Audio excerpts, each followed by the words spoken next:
How's it going, Scrub Gamers? Welcome back to another video here at Scrub Games, and today we've got a little bit more of a different one, being a still a discussion video, but more about my actual thoughts and stuff, because we're going over my top 5 favourite leaders from set 1, because there is a good amount of leaders in set 1, a good 18 different ones we can play, and there are 5 that I prefer over the rest, and I've got at least one that I like in each of the main aspects. Now, if you're interested in this, keep watching. If not, then that's unfortunate.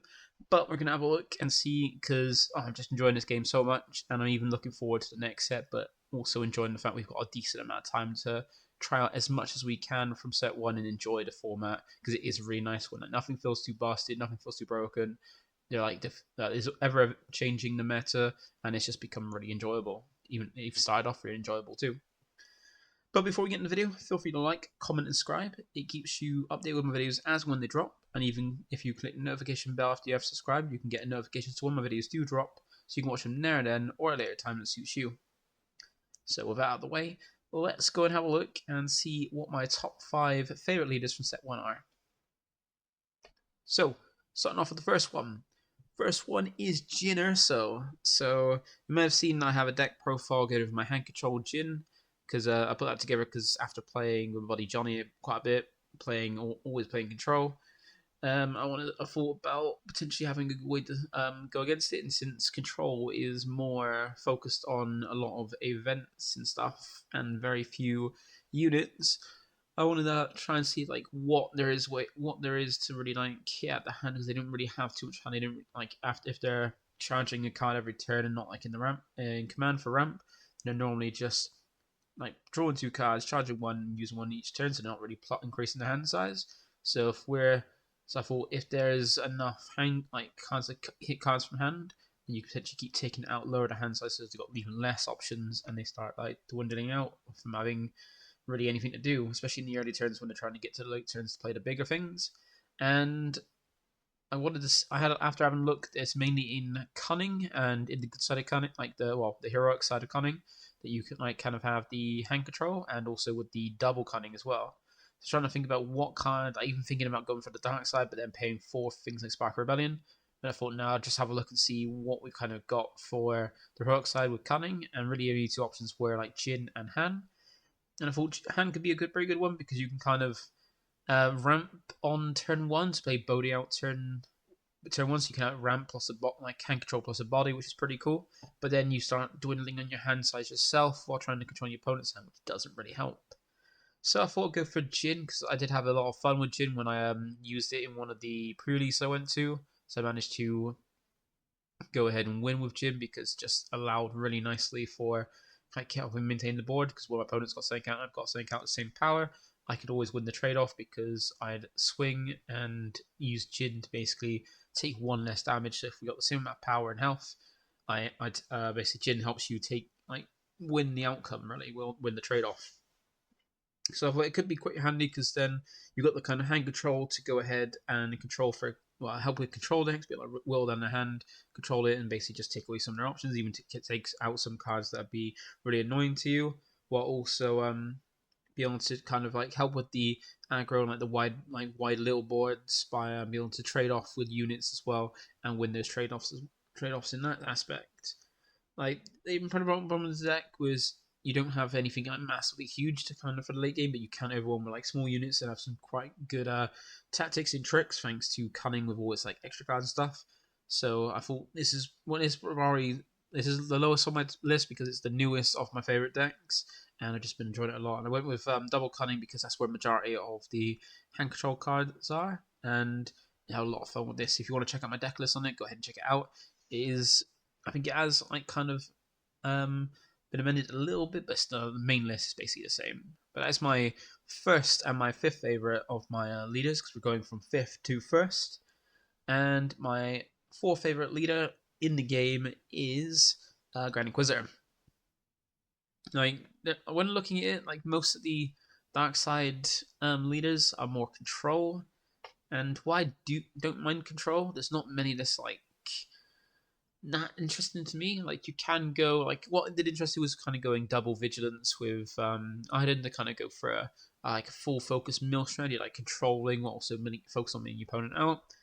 But the thing with double aspects at the moment is that you're limited on your card pool, and for a first set you can still play them, but there's some leaders that benefit more than others from having still, even in set one, having the double aspect. And yeah, I doesn't have enough, even though it's got better options in the dark side. It just doesn't have enough, not as interesting to me, because while Mill doesn't instantly win you the game, it is interesting, but I'd rather wait for a set to do it. And then some of the dark side, like Krennic, isn't that interesting to me. Like, I'm kind of been watching some of the series to kind of get understanding some of the characters, because I know some of them, but not all of them.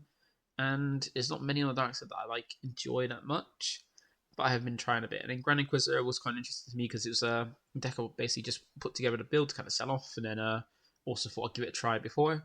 And it was actually a lot, like, very enjoyable because it's got so many options. Even for set one, it's got a lot of options to make use of it. There's a lot of units you can get out to make use of as effect, and it can be very aggressive. It's like the more aggressive side of the dark side, which is cool.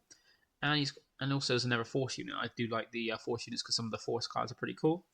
And yeah, this is really I really like this one. Like, it's not the best of the aggression leaders or dark side leaders, but it is a nice one that can help you get a bit of like aggro. And you can even go on a bit of control of it if you wanted to as well. So I got a flexibility, and I'm really enjoying this one of the dark side leaders that I've been playing. Might get a deck profile, but the deck profile is not really anything more than what we've seen from like any of the tournaments. But I'm looking forward to this. The nice one about this is that with the next set, it kind of gets a lot more options to make use of the effect. So I'm happy to see what new additions when we get the full release of the new set. See how we can upgrade this deck. So that is my fifth and fourth favorite. Now my third favorite, so like the middle of my top five, is Boba Fett. Now this would be a bit higher because it's the kind of leader I just wanted to straight go up with and just basically focus on when it came to playing the game. But then since then, I've kind of looked at other leaders and found a lot more enjoyment and fun in other leaders. Even though like I know Boba Fett more, I know the character a bit more after watching the book of Boba Fett and from the original trilogy of films. And while I do really love Boba Fett and its flexibility, it's not my most favorite lead. But I really do like it as a lead because it's got that flexibility with the fact that its focus is getting back resources, which, if you played any card game, is actually amazing because the more resources you have, the more things you can play or the bigger things you can play, and Bo will be able to give you back more resources each time you take out a unit or remove a unit from your opponent's side of the board from their arenas. Then you get some resources back. You play more things, and as well as being like a very nice effect on a lead and very flexible with good stats, a good effect. So being like generically great. Like you got some games where they have one leader that's like very generic and very good, like basically a jack of all trades. Boba is that for this game because you can play in any of the aspects and do pretty well with it. So you can go mono, like double aspect. You can go in any of the different aspects and have a good time with it. And Boba will basically give you a lot better than some leaders do, and even basically just you can do anything you want in the aspect. It's that versatile. Like some people might find it a bit boring because it's that versatile lead. You probably see lot of it played at most events, especially for set one. But it is just a great leader, and it's enjoyable. Like it is very enjoyable to play as well. So while it's not higher, like it probably would be higher if I did try out more leaders, but it's still quite high because it's just such a flexible leader, and I'm enjoying trying out all the different aspect combinations with him. Now that is my third favorite lead. Now my second most favorite lead in this game is Hera. Now looking at this, it looked quite interesting. This is one of those rainbow decks, and what made me a rainbow decks is decks that can run like everything in different aspects or different attributes or different colors and things like that. Like you get some games where like well, a lot of games I played, they've got different like kind of things like different colors or different types and things like that. And you're normally restricted, like you can play different things, but you're gonna have a harder time playing all the different like out of type, out of color cards because there'll be a restriction because otherwise it'd be too busted. Kind of same thing is for Star Wars, where if you want to play something out of aspect, you got aspect penalties, so you can, but it will cost you more. But then Hera is one of those ones that kind of has its whole theme spread out across all the different aspects. They're all spread out, but the leader itself allows you to bring them together and play them without any penalties, which is really cool. And I like the look of it. I like those kind of rainbow decks, so I've been enjoying trying it out. And also Spectre is pretty nice because like most of these Spectre cards are really good. They also got really nice effects. and it even pushed me to kind of watch the Rebels series as well, which I did thoroughly enjoy. Just kind of understand the characters a bit more and their effects, because that's one thing I'm really enjoying about this game is that I look at some characters, I think I don't know that character, where is it from, like what's the deal with this character, and then luckily there's mostly a series out there like covering that basically that they're in that help you like understand it a bit more, which is enjoyable. And also has a lot of interesting in us as well because it's the well what I think is the leader in command that is makes the best use of double command, so you can get that full on ramp because if you're not playing a dark side leader, then you're not really getting the full use of ramp. You get one card for ramp, but with double command, you get two options, which is great. So you can have more options, more chances to ramp your resources up, so you can play bigger things. And it's got a really good payoff as well because where you've got normally a very limited card pool if you're playing double aspect, Hera being able to have like specific cards, mainly the Spectre cards that you can play out of aspect in the deck without the penalty, means that while you still have a limited card pool being double command, you still have a larger card pool than the rest because you've got those extra cards outside of command like the Spectres. So it gives you a fair few more cards, and also some of them are a bit of hand control as well, which is really nice. And you got some really strong effects, and plus also have rebel support, which is amazing. Just this leader is just so much fun. I've enjoyed playing it. I'm trying to sort out a list to help with the UKG best of one format because it's one of those like it's a stupid format they're running where you got to go best of one, but you still got a side deck, so you got to kind of cram all your answers to all the different types of decks and aspect combinations or into your main deck to have the best chance to make it top cut. And then when you get the top cut, then you have access to the side deck to kind of like sort like to have your options to help out with your worst matchups, which is really frustrating. But AO we can't change the mind of the TO, even though they know they can do best of three and are doing best of three. That's a never video. But yeah, Hero's really enjoyable. I do have a deck list up. Like it has changed a little bit since, but then the base is pretty solid, and it's one of my favorite leaders. I'm looking forward to seeing more double command cards we're getting in the next set. As we get more sets, like double aspect cards get more options and become a lot better and even stronger with the larger card pool. So that's my second most favorite leader in this game for set one, and you probably guessed already if you like played against me, spoke to me, or anything like that, or seen some of my videos regarding it. But my most favorite leader from set one is Chirrut. I love Chirrut. Chirrut's just so much fun. Like when I started the game, looked straight for Boba Fett to play Boba Fett and have interest around it because it's the most flexible leader and one I enjoy and one I kind of understood. And then as I looked through some of the other leads to kind of see what I potentially want to play, I looked at Chirrut, looked at his effect, and I was just like, that seems pretty cool. The fact that he just can't die during the action phase unless your opponent uses like an insta kill kind of effect. If he gets damage, you can basically he just doesn't die, so you can still attack him, get use out of him, and it won't be to the end of the turn he can kind of like die from damage. So I was looking at it, looked at the leader for like like what options, how many cards do we have that you can play for the character in all the different aspects, kind of healing so he can survive as long as possible. So I looked at that and then thought like, right, okay, there's a good amount of stuff in mono blue. Then you got vigilance to kind of heal your base, give a shield to it and stuff, and you got like it binds all things, you got other things. And I looked at what benefits does he get from his traits. There's some good force cards in a fair few aspects, mostly in blue. You got some good rebel cards and like the light side and stuff like that.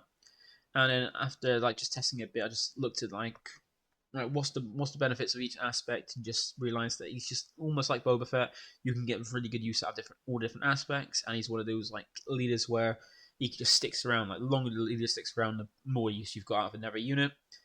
And I've just been enjoying it so much. Like I've mainly been going mono blue with him, so like double vigilance, because it's just really enjoyable. Like you just build him up and then get a lot of healing. I just keep healing, controlling board, and just getting loads of good like use. Like a protector as well is a great thing for like against like aggro decks where you can just put it on your basically bring your lead out, put protector on it, and then they have to go for your lead. And then since he doesn't die due to damage, they can't attack anything unless they use Saboteur, where they like pop off Sentinel from him once you give him Sentinel, so they have to keep going to your lead, and he's not going to die.